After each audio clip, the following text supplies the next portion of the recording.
when we examine this, we need to really think clearly about what a societal hierarchy does. Because when we think about society, our educational system was set up to mirror society. And in our society, there were those who were considered to be in power and those who were considered not to be. And those were their societal labels came with that to ensure those at the top and those at the bottom. And having a genetic or a scientific foundation was meant to secure the thinking around this hierarchy. How many times have you heard the terminology science-based research? Or you heard the terminology of research-based connections. So when we think in terms of this, the theory, because anybody can theorize, right? But if it's supposed to be scientifically proven, then now we can think about, okay, now we really got some grounds to what this is supposed to look like. Some of these gentlemen may be familiar to you, and some of them may not, but I'm just going to tell you a quick eugenics story about who you see, and then I want you to think in terms about the evidence that you see from these past, from the 1850s to the 1950s. I want you to think about what you see right now in the present. Mr. Francis Galton. He really was into this thought about hereditary intelligence. When he started his kind of research, he really wanted a genetic foundation to everything, to talk about how are we supposed to organize our society for those who would be genetically predispositioned to survive, and then those who would be exterminated or just fall off simply because of their genetic makeup. Guess who Francis Galton is a relative of? Yes, sir. So when we're thinking in terms about Charles Darwin, now we've got some. When I found that out, I said, was this some type of family kind of competition? What was it? And so Charles Darwin really was referring to nature and animals and the environment, where Francis took a human approach to the same theory. Well, then here comes Goddard, because now he says, as he partners with Mr. Galton, he says, there's got to be a test that we can start to implement that can figure out who is better genetically predisposed and who is not. And so then Goddard started to develop some assessments, and then they started creating or connecting the results to these societal labels: race, gender, mental ability or lack thereof, whether you were poor. All kinds of labels started to be attached to intelligence, and then that is how we started to determine whether you were able to be educated or not.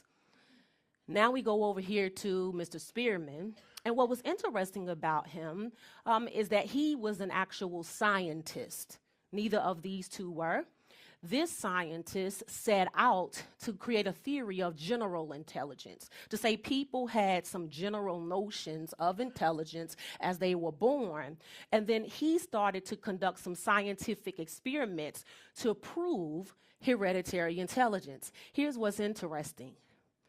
Many of his results turned out to be against this theory, but he just shifted the data around so that it would support it.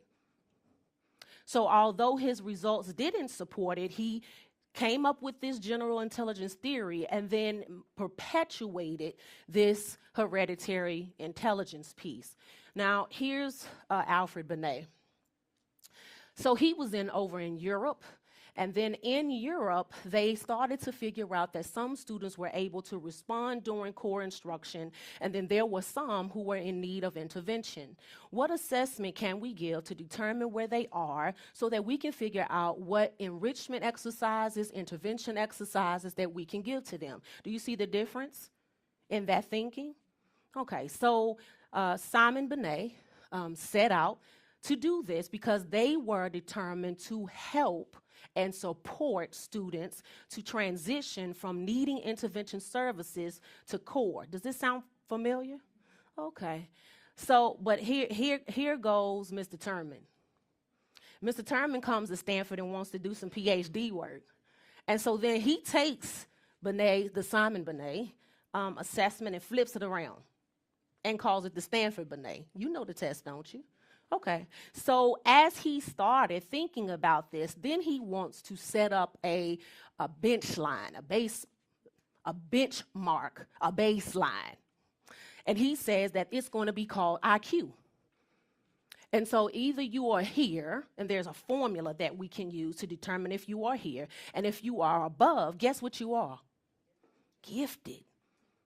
And then if you are below, what are you? All right. And so when we started to think about this terminology of gifted, it was also being associated with genius, okay?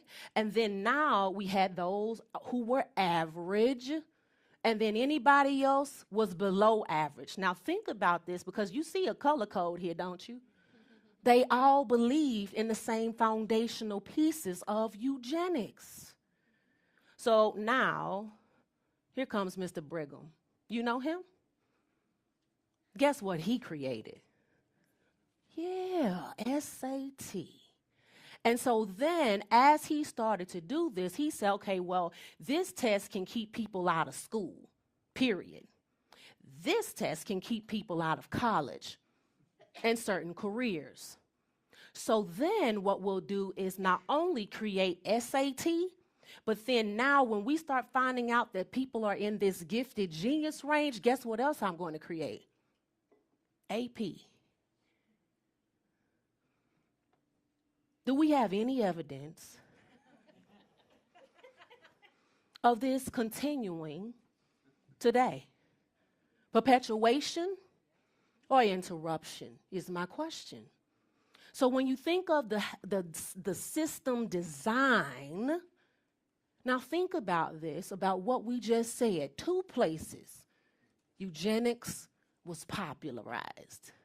1, American education. 2, Nazi Germany.